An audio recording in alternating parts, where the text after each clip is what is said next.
Imagine losing everything, even the right to dream. A mother who works to the limit.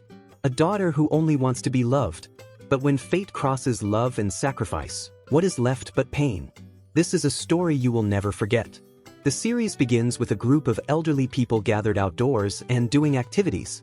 Among them is Esum, who is 70 years old. She finds herself going back in time to when she was still a child.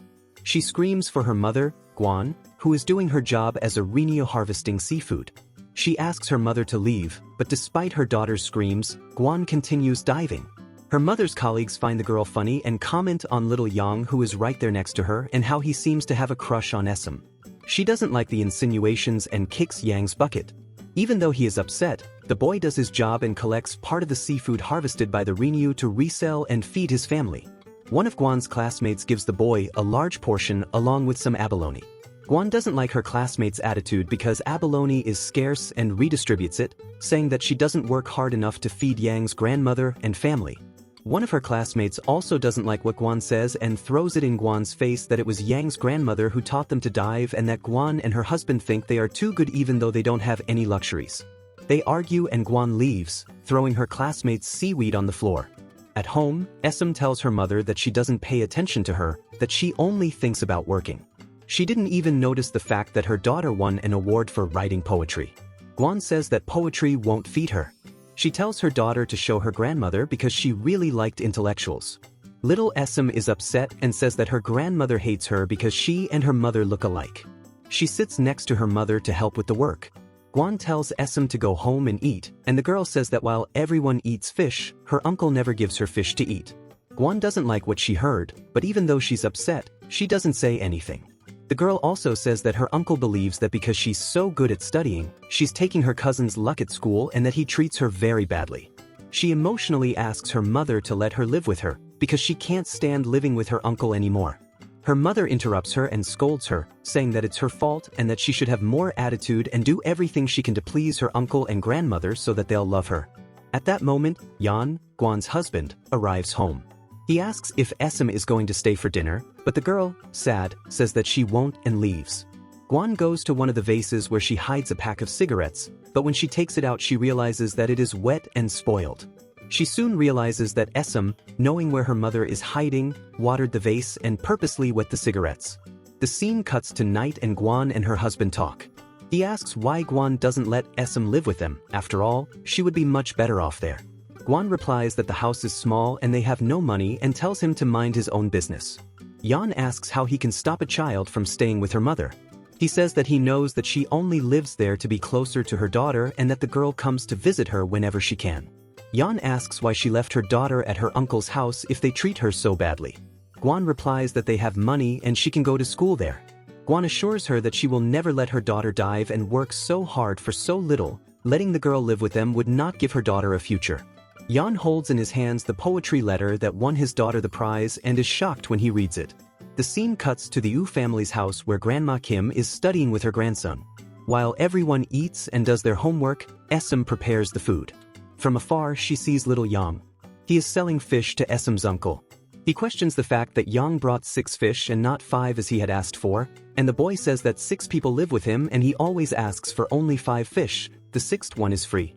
Esum's uncle doesn't like the boy's attitude, but takes the fish anyway. At that moment, Gwan arrives, angry and throws a bunch of fish at them. She starts yelling and fighting with them, saying that she has the same blood as them and that they can't treat her daughter that way. They should be ashamed because they don't honor the memory of their brother and son who left us too soon. Gwan grabs her daughter's hand and leaves. Little Yang watches everything.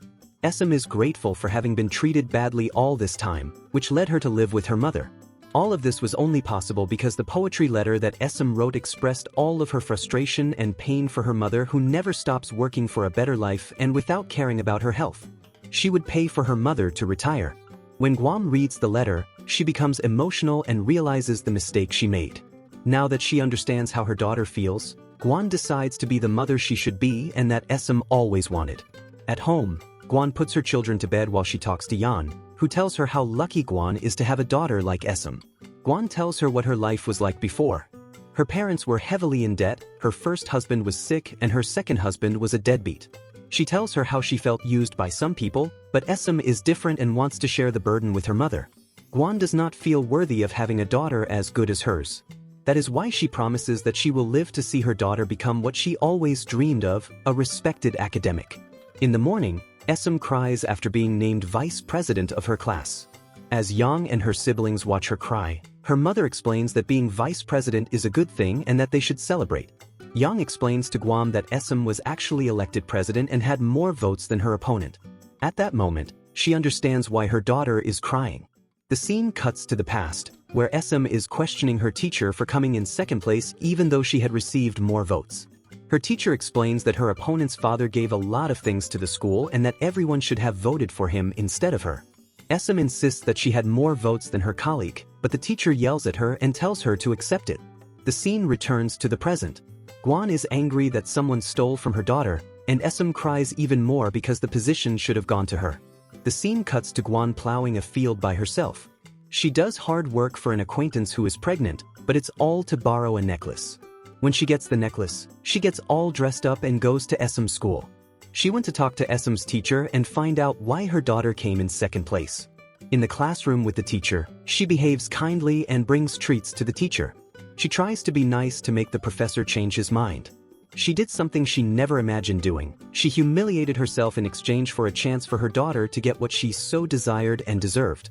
Even with food, accessories and even money, he seems unwilling to change his mind. SM and her mother talk on the way home. She mentions the fact that her mother is so well dressed and says that it's okay to be the vice president. After all, she would still be in the main role in some way. Her mother tells her that she shouldn't back down and that she should live in abundance.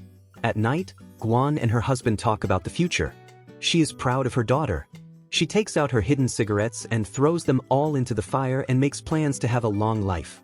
She throws her husband's cigarettes into the fire even though he doesn't want to, but she is so excited that she can't stop smiling. A year passes. Gwan works as usual and her colleagues try to convince her to stop diving. Gwan is sick. She says she is not afraid of death and that she will continue doing what she always does. One of her colleagues says that the Reniu live and die together and that if she stopped working to take care of herself, she and her family would not go hungry. SM hears everything from inside the house. She goes out and grabs her mother's diving suits, throws them in the fire and leaves. She runs to the sea and screams for her to leave her mother alone and to spare her mother's life. Yang approaches her and, as always, tries to be kind to her friend, even though she despises and humiliates him. SM and Yang calm down and eat together. Gwan goes to Kim's house and asks her to accompany her wherever she is going because she is scared. She wakes SM up and calls her to talk. Gwan takes the opportunity to ask her daughter to go live with her uncle again when she is gone. She asks her to grow up there and get married. SM cries a lot with her mother's words. She says she cannot promise her mother these things. When he falls asleep, Gwan sings to his daughter. Gwan died at the age of 29. SM is devastated and begs for help. Yang goes to her and offers her food because she needs to eat. She starts to cry because she misses her mother and soon they both cry together. In another scene, Yang tries to convince SM to become a housekeeper in her own house instead of her uncle's. SM says she won't become a housekeeper because it was her mother's last request. But her stepfather insists. Time passes and season after season, he convinces her to stay longer each day, for her brothers. As expected, Yang stays by her side and does everything for her. One day, SM gets tired and says she's leaving home. While she's packing her things, her stepfather offers to pay for her college if she stays. He convinces her. Time passes and Yang works at the store next to SM. The girl reads all the time without even paying attention to the people around her, while Yang takes care of her and everything else. Day after day, he dedicates himself exclusively to her, and only to her. The year is now 1967. SM argues with a customer who questioned the price of the cabbages she sells. The girl says that the price is fair because she doesn't earn much from it. Yang interrupts the argument and sells the cabbage to the woman. At that moment, Yang's grandmother appears and knocks over the products from the cabbage stand. She didn't want her grandson next to the girl. SM yells at her and runs off into the middle of the market. The scene cuts to some point in the future where SM narrates saying, "We could try to relive that. But for us, there was no going back." If this story touched you, like it and subscribe to the channel so you don't miss any more incredible content like this. Comment below what impacted you most in this K-drama. I'd love to know. Thank you very much for watching, and see you next time.